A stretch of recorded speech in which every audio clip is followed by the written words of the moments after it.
Let's get start guys. আজকে শুরু করছি ওড টু ইভিনিং। এখন ওড মানে কি? ওড মানে আমরা ইতিমধ্যে বেশ কয়েকটা কবিতাতে পেয়েছি what is ode. Ode to west wind, ode to nightingale, ode to autumn. তোমাদের কোর্সে নেই ওড টু অটম, অন্য ইউনিভার্সিটি রয়েছে ওড টু অটম। কিন্তু ওড ব্যাপারটা আমরা বুঝে গেছি, যেহেতু আমাদের ওড টু ওয়েস্ট উইন্ড রয়েছে, ওড টু নাইটিঙ্গেল রয়েছে। ঠিক আছে, তো এখানে আরেকটা ওড নিয়ে রয়েছে ode to evening. What is ode? প্রথমে আমাদেরকে জানতে হবে ওড কাকে বলে। Ode is a long narrative poem. Ode is a long narrative poem. Ode is a long narrative poem addressed to a natural subject or a season or an animal or a bird or a time and discussed in a lofty tone. মানে ode হলো একটা লম্বা চৌড়া কবিতা যেটা কোনো natural বিষয়কে সাধারণত address করা হয় এবং এর একটা সিরিয়াস টোন থাকে বা লফটি টোন থাকে, উঁচু মানের এটার একটা উঁচু মানের একটা ধারা থাকে, বুঝতে পারলে কিনা? So that is ode. এখানে ওড টু ইভিনিং বলছে। ইভিনিং, ইভিনিং মানে সন্ধ্যাকাল, মানে সন্ধ্যার জন্য লেখা ওড। সন্ধ্যাকে প্রশংসা করে এই কবিতাটি লেখা হয়েছে। সন্ধ্যাকালকে প্রশংসা করে এই কবিতাটি লেখা হয়েছে, ওড টু ইভিনিং। কে লিখেছেন? উইলিয়াম কলিন্স লিখেছেন। কে লিখেছেন? উইলিয়াম কলিন্স লিখেছেন। এখন গুরুত্বপূর্ণ বিষয় হলো এই কবিতার মধ্যে কি পাবো? এই কবিতার মধ্যে নিশ্চিতভাবে সন্ধ্যার রূপের বিভিন্ন বর্ণনা পাবো। That's the first thing that we can get. Second, a comparison. Comparison and comparison, lot of comparison, lot of কম্প্যারিজনস, প্রচুর তুলনা এবং তুলনা পাবো। The evening is compared with a lot of things. অনেক জিনিসের সাথে তুলনা করা হবে ইভিনিংকে এবং তার সৌন্দর্যকে বর্ণনা করার, ব্যাখ্যা করার চেষ্টা করা হবে। That's what we get in ode to evening. এবার ওড টু ইভিনিং কী কী বিষয় রয়েছে সেটা একটু জেনে নেওয়া দরকার ব্যাকগ্রাউন্ড হিসাবে। তাহলে যা কিছু বলছি সব ব্যাকগ্রাউন্ড হিসাবে। Ode to evening is a poem by William Collins. কার লেখা? উইলিয়াম কলিন্সের লেখা। ওড টু ইভিনিং কার লেখা তাহলে? উইলিয়াম কলিন্সের লেখা। That celebrates the beauty and tranquillity of the evening. এই কবিতাটা বিউটি মানে সৌন্দর্যকে ব্যাখ্যা করে, ইভিনিংয়ের সন্ধ্যাকালীন সৌন্দর্যকে বর্ণনা করবেন। অ্যান্ড ট্র্যাঙ্কুয়ালিটি, ট্র্যাঙ্কুয়ালিটি মানে কি? শান্তি, প্রশান্তি, বুঝতে পারলে? এই প্রকৃতিটাকে, সন্ধ্যার এইরকম প্রকৃতিটাকে বর্ণনা করা হবে। Here the poem is discussed. এখানে কবিতাটাকে সংক্ষেপে আলোচনা করলাম, সংক্ষেপে। The soft and gentle hour of evening is here. সন্ধ্যাকাল যখনই আসছে, when it is evening, it is gentle hour. এটাকে সাধারণত একটা জেন্টেল সময় বলে মনে করা হয়। যেমন ধর অ্যাজ এন এক্সাম্পল বলছি আমি, দুপুরবেলাটা তীব্র সূর্যের দাবদাহে থাকে, ঠিক আছে, দুপুরবেলাটাকে, তো ওটাকে সব টাইম বলা হয় না দুপুরবেলাটাকে, ঠিক আছে। বা ধর একদম মাঝরাত, ঠিক আছে, এগুলো কখনোই সব টাইম হিসাবে কনসিডার করা হয় না। কিন্তু সন্ধ্যা একটা ট্রানজিশন পিরিয়ড চলছে, মানে দিন শেষ হচ্ছে, রাত শুরু হচ্ছে, তার যে মাঝামাঝি সময়টা, দ্যাট ইজ কল্ড ইভিনিং। যে দিন শেষ হচ্ছে এবং রাত শুরু হচ্ছে, এই যে একটা সময় শেষ হচ্ছে আরেকটা সূত্রপাত হচ্ছে, এই যে সময়টা, যে মাঝামাঝি সময়টা, দ্যাট ইজ ইভিনিং। এটাকে সফট টাইম বলা হয়। এটা হলো এক ধরনের সফট সময়, ঠিক আছে। The soft and gentle hour of evening is here. এখানে soft and gentle hour of ইভিনিংয়ের কথা বলা হচ্ছে।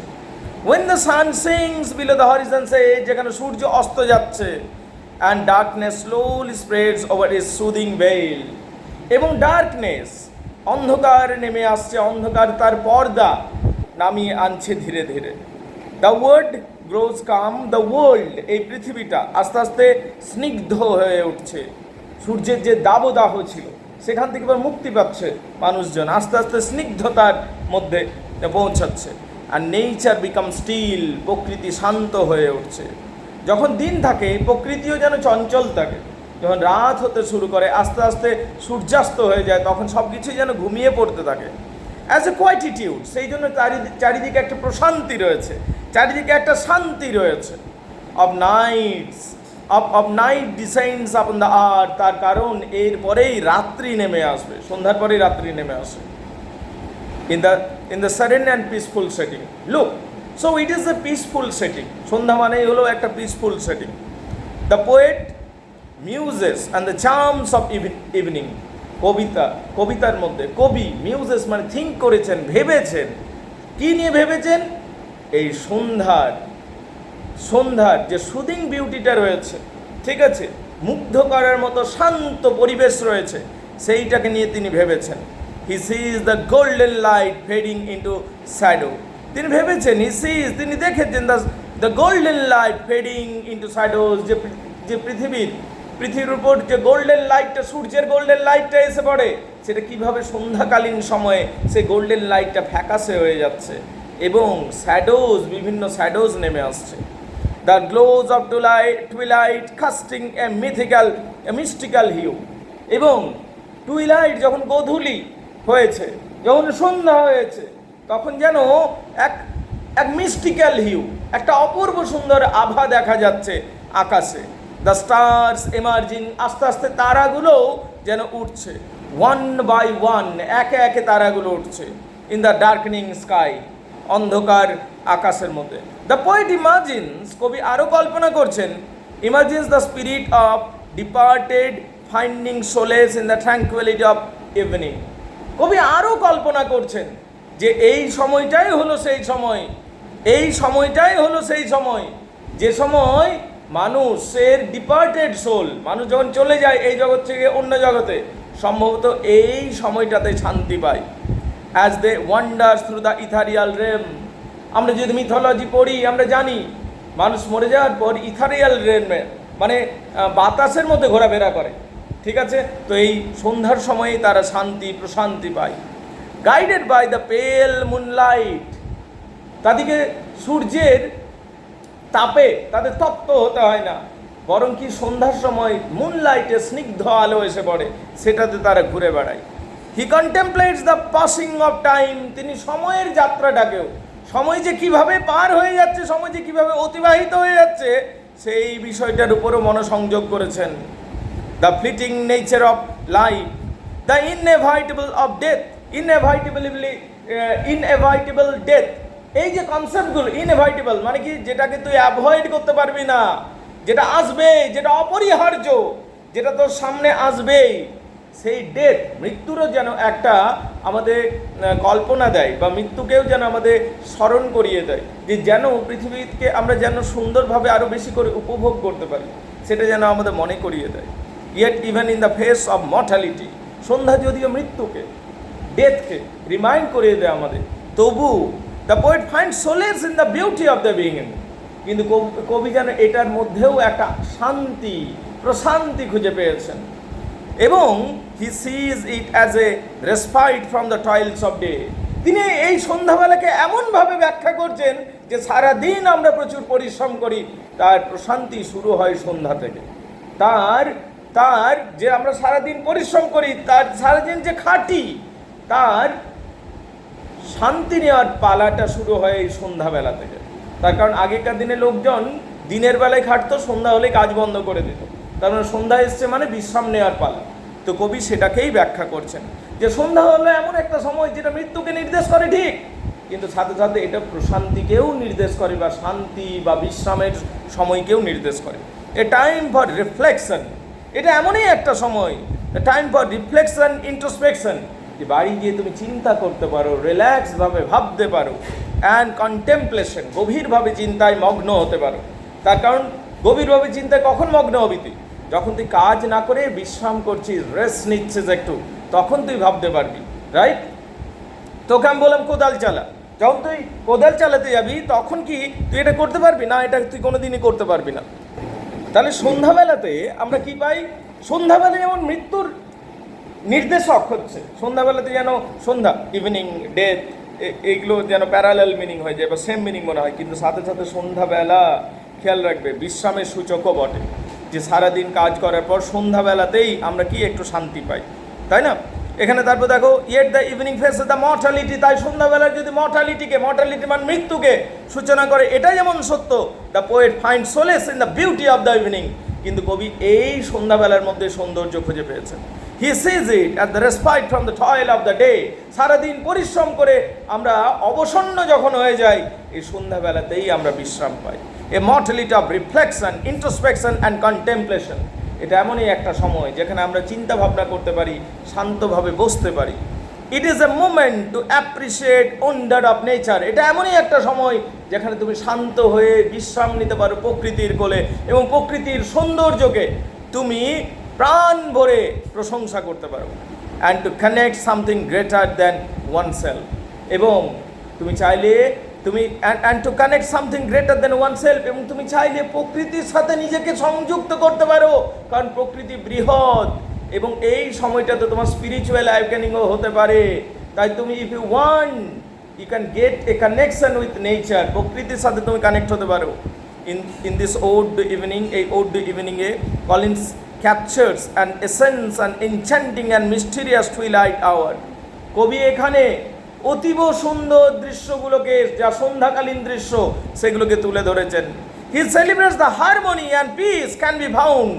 তিনি সেলিব্রেট করেছেন harmony and peace of evening, সন্ধ্যাকালীন হারমোনি অ্যান্ড পিসকে সেলিব্রেট করেছেন। And invites the readers to embrace the beauty of night. তিনি পাঠকগণকে বা পাঠকবৃন্দকে বলেছেন যে তোমরাও সন্ধ্যাকালকে উপভোগ করো, সন্ধ্যাকালকে এনজয় করো। থ্রু হিজ ওয়ার্ডস, তার কবিতার মধ্য দিয়ে, তার শব্দের মধ্য দিয়ে, ইট রিমাইন্ডস আস, তিনি আমাদের মনে করিয়েছেন to cherish the fleeting moments. এই মোমেন্টসকে, এই যে মুহূর্তটা, এটা খুব স্বল্প সময়ের জন্য থাকে, সন্ধ্যাকালটা খুব স্বল্প সময় থাকে। ফ্লিটিং মোমেন্টস, এই যে কয়েক মুহূর্ত সময় আমরা পাই, এটাকে আমাদের উপভোগ করা উচিত। অ্যান্ড টু ফাইন্ড সোলেস, এবং এখানে তুমি শান্তি পাবে, প্রশান্তি পাবে। And inspiration in the quietude of evening, এবং এখানে তুমি অনুপ্রেরিত হতে পারবে প্রকৃতির সন্ধ্যাকাল দ্বারা।